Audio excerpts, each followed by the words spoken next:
पौराणिक कथाओं के अनुसार माता सीता भगवान जनक को जमीन के नीचे मिली थी। महर्षि वाल्मीकि जी की रामायण के अनुसार राजा जनक के समय में एक बार मिथिला राज्य में अकाल पड़ गया। ऋषियों ने राजा जनक से यज्ञ का आयोजन करने के लिए कहा, जिससे कि राज्य में वर्षा हो और उनका कष्ट दूर हो। यज्ञ की समाप्ति के अवसर पर राजा जनक अपने हाथों से हल लेकर खेत जोत रहे थे। तभी उनके हल का नुकीला भाग, जिसे सीत कहते हैं, किसी कठोर चीज से टकराया और हल वहीं अटक गया।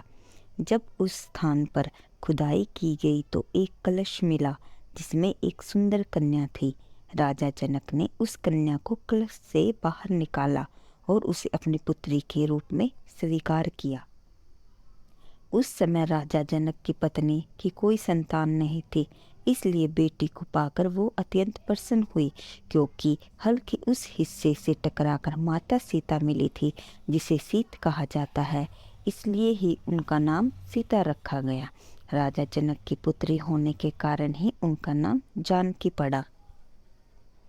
माता सीता के जन्म से संबंधित एक और प्राचीन कथा है। रामायण के अनुसार रावण ने कहा था कि यदि उसके हृदय में अपनी पुत्री से विवाह की इच्छा उत्पन्न हो तो उसकी पुत्री ही उसकी मृत्यु का कारण बने। इसी कारण एक बार वृत्रसमद नाम के ऋषि देवी लक्ष्मी को पुत्री रूप में पाने के लिए हर दिन मंत्र उच्चारण के साथ कुश के अग्रभाग से एक कलश में दूध की बूंदें डालते थे।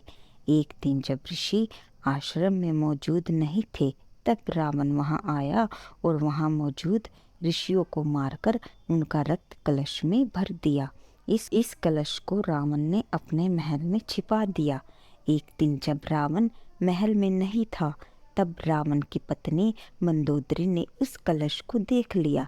मंदोदरी कलश को उठाकर उसमें रखा हुआ रक्त पी गई, जिससे वह गर्भवती हो गई। उसने एक सुंदर कन्या को जन्म दिया। मंदोदरी यह भेद किसी को बताना नहीं चाहती थी, इसलिए वह लंका से बहुत दूर अपनी पुत्री को कलश में छिपाकर मिथिला भूमि में छोड़ आई। इस प्रकार सीता जी का जन्म हुआ और वो रावण की पुत्री होने के साथ उनकी मृत्यु का कारण भी बनी।